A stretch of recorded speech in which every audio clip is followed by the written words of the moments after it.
IGP Khyber Pakhtunkhwa Mohammad Tahir ने don news से खुसूसी गुफ्तगू में बताया कि इलेक्शन मुहिम और पुरअमन इंतखाबात के इनेकाद के लिए पुलिस ने सिक्योरिटी के मुअस्सर इंतजाम किए हैं। हालिया दहशतगर्दी के वाक़यात के बाद सिक्योरिटी पर दोबारा नज़रसानी की गई।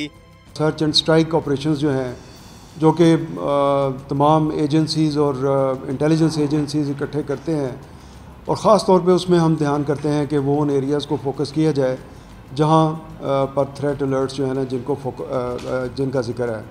मोहम्मद ताहिर ने बताया कि मजमूई तौर पर 12,069 पोलिंग स्टेशन में से 3,174 को हसास तरीन जबकि 4,539 को हसास करार दिया गया है। बताया कि पोलिंग स्टेशन के बाहर और अंदर पुलिस के साथ आर्मी भी तैनात होगी।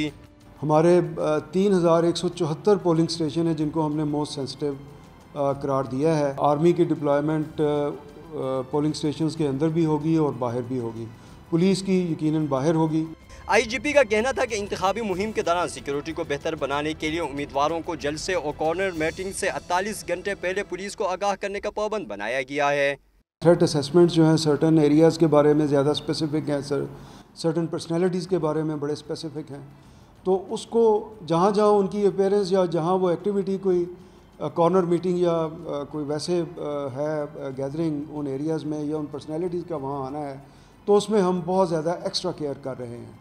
मोहम्मद ताहिर ने कहा कि सियासी उम्मीदवारों और रहनुमाओं को भी मुकम्मल सिक्योरिटी दी गई है। कैमरामैन शबीर हुसैन के साथ सिराजुद्दीन, डॉन न्यूज़, पेशावर।